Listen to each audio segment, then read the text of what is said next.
morning, or depending when you're watching this, good afternoon, good evening, or good night. My name's Ross, and as always told, I had a voice radio, so today I'm going to be showing you the worst Pokemon cards, but to give it a little bit of direction, we are going to stick to the Sun and Moon era cards, or to put it another way, I suppose, cards that were released in 2017. Now, in my recent Pokemon award show, I gave an award to Bruxish as the worst Pokemon card released in 2017. But you see, many of those other categories had their own video. Best GX, worst GX. I've done a bunch of videos about what the best deck is at various points during the season, but I've never done a video about the worst cards in the Pokemon trading card game. And as it's the 2nd of New Year and we sit here realizing that all those things we've been sitting looking forward to are gone, let's get negative.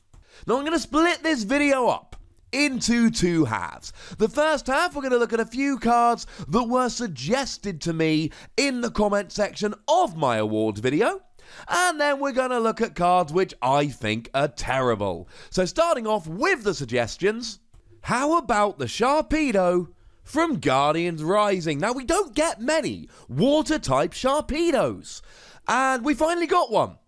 And it's absolutely terrible. Now, if I had my enthusiastic head on today, I might mention Brooklyn Hill and Aqua Patch as great things we can always use for water Pokemon. But I'm not doing it. The one thing I will say about this Sharpedo, if you add a choice band, you are then doing 100 damage, which means you will get a one-hit KO on Turtonator or Volcanion for just 2 energy, and you can use Aqua Patch. Now, whether you want to put 2 energy on a 90 HP Stage 1 Pokemon, I don't know, but this has also got free retreat. This wasn't on my shortlist of worst cards. Some people really dislike it. I can see why. I'm not offended by it. It's just not terribly special. Another suggestion I got was Passimian from Burning Shadows, and shout out to this card for the attack name Intentional Grounding, which for those of you that don't watch American football is a penalty in American football. That's a little bit weird to me. As it is, 30 damage for a double colourless energy is frankly a waste of a double colourless energy, and 90 for 2 fighting energy is kind of rubbish. But then when you discover you've got to discard a Pokemon tool card from your hand, or you don't do 90 for 2 fighting energy, that is a spectacularly bad attack. What you're going to do, discard that float stone so then you can't retreat one of your Pokemon. Or maybe you're going to discard that choice band so you don't get to do extra damage. I mean, Eco Arm's been rotated out, so we can't use that to get them back anymore. Ladies and gentlemen, if you want to use a Pokemon that discards tools, use Gourgeist, if you would be so kind. And the last suggestion that I got from you lovely ladies and gentlemen in the comment section of that video was Starmie from Crimson Invasion. Now, the thing about Starmie from Crimson Invasion is, it's not necessarily the worst card ever. 40 damage for 1 energy is fine. But here's the thing. It's the combination of 90 HP and the ability which makes this card almost offensive. The ability allows you to shuffle this Pokemon and all cards attached to it into your deck. Now, this could be incredibly good as a blocking Pokemon. So let's say, for argument's sake, Wishy-Washy GX had this ability. Whilst having 210 HP on a basic Pokemon, it would be phenomenal.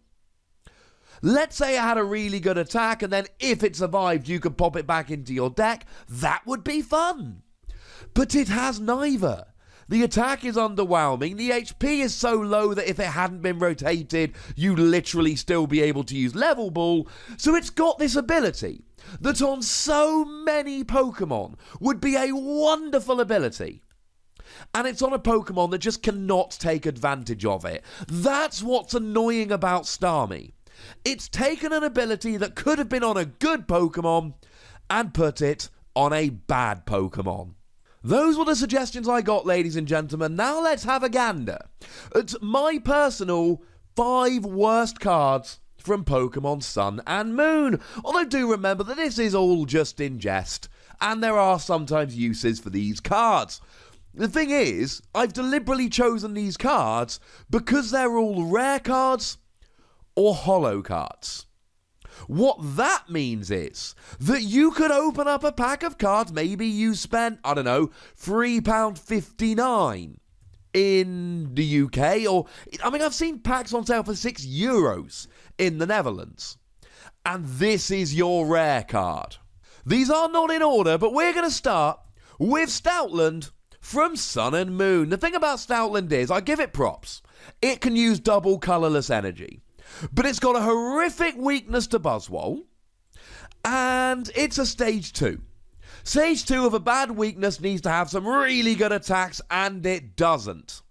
Ferocious Bellow, great attack name. 50 damage for free energy is overpriced, and then during your opponent's following turn, their attacks do 50 less damage. But really? You've used a stage 2 with free energy on to reduce the amount of damage they do, and if you go up against something like a Buzzwole or a Lycanroc, it ain't gonna matter anyway. Now, the second attack takes 4 energy and does 120 damage. Even with a choice band, that is not enough to KO your bog standard basic GX like a Tapu Lele, and you're investing 4 energy on a stage 2. No, I'm sorry, that is not enough damage. Next up, we've got the Scolipede from Burning Shadows, which really is again just guilty of being a stage 2 Pokemon with really expensive attacks. 80 damage plus poison is not terrible, I suppose, but for 2 psychic and a colourless energy, when you can't use double colourless, that is too expensive. Now, Steamroller with a choice band will get a KO on a Tapu Lele, and it goes through resistance, which is nice, but psychic colourless for 140 is too expensive. At least Stoutland had double colourless energy.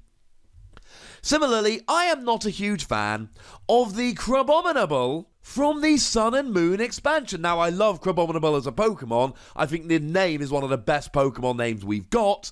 But again, there's no double colourless here. So 80 damage for 2 water and a colourless, and 10 damage to the bench. If that was, say, 4 a double colourless, that'd be a great attack. 2 water and a colourless, I'm not buying it. You can use Aqua Patch, but it's still too expensive. And again, it's basically got the same attack as Scolipede. Now, to be fair, it's on a stage 1, not a stage 2, and it's a water Pokemon, so you get Aqua Patch.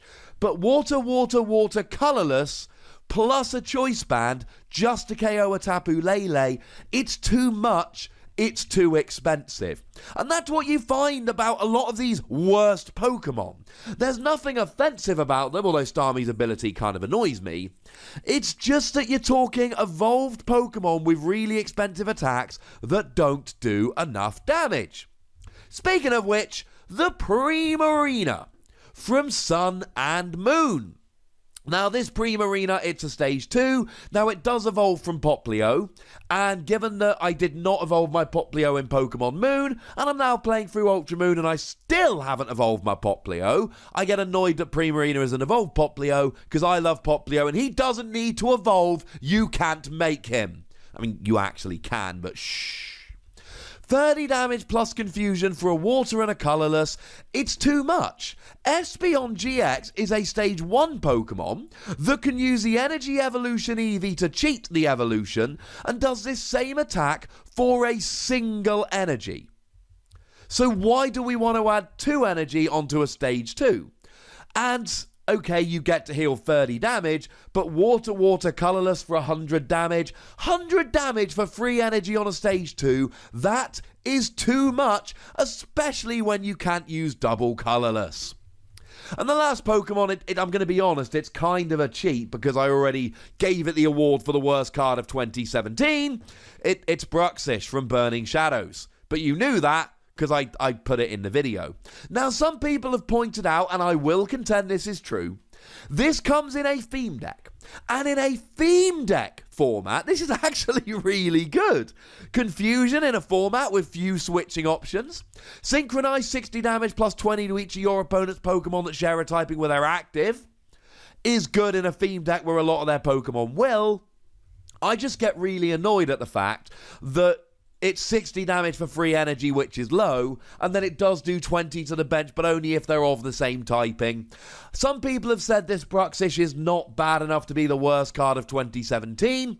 Well, even if you don't think it's the worst card of 2017, I think it belongs on this list. But as always, ladies and gentlemen, I would love to hear from you lovely people. So chuck down in the comment section, and this is a comment section you need to get involved with. It's very simple. Tell me the worst card, in your opinion, that came out in Sun and Moon or any of the subsequent sets. Go nuts!